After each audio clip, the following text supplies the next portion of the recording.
ഈശ്വമിശിയാകട്ടെ. എന്താണ് 10 കൽപ്പനയും പുൽക്കൂടും തമ്മിൽ ബന്ധം? ലൂക്ക 2:10. ദൂതൻ അവരോട് മറുപടി പറഞ്ഞു, ഭയപ്പെടണ്ട, ഇതാ സകല ജനങ്ങൾക്കും വേണ്ടി ഒരു രക്ഷകൻ കർത്താവായ ക്രിസ്തു ഇന്ന് ജനിച്ചിരിക്കുന്നു. ദാവീദിന്റെ പട്ടണത്തിൽ നിങ്ങൾക്കായി ഒരു രക്ഷകൻ കർത്താവായ ക്രിസ്തു ഇന്ന് ജനിച്ചിരിക്കുന്നു. 10 കൽപ്പനകൾ പാലിക്കുമ്പോൾ നമ്മുടെ പാമ്പുകൾ പുൽക്കൂടുകളായിട്ട് മാറുന്നു. 1000 പുൽക്കൂട്ടിൽ ഉണ്ണി ജനിച്ചാലും സ്വന്തം ഹൃദയത്തിൽ ഉണ്ണി ജനിച്ചെങ്കിൽ എന്ത് ഫലം? നമ്മുടെ പുൽക്കൂട് എന്ന് പറഞ്ഞാൽ സ്നേഹത്തിന്റെയും സാഹോദര്യത്തിന്റെയും എളിമയുടെയും പുൽക്കൂടാണ്.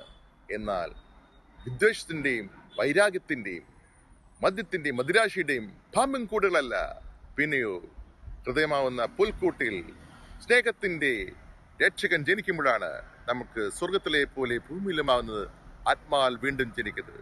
അങ്ങനെ 10 കൽപ്പനകൾ പാലിച്ച് ആത്മാവിൽ വീണ്ടും ജനിക്കട്ടെ. പരിശുദ്ധാത്മാവ് നമ്മുടെ ഹൃദയത്തിൽ വരട്ടെ. ആമേൻ.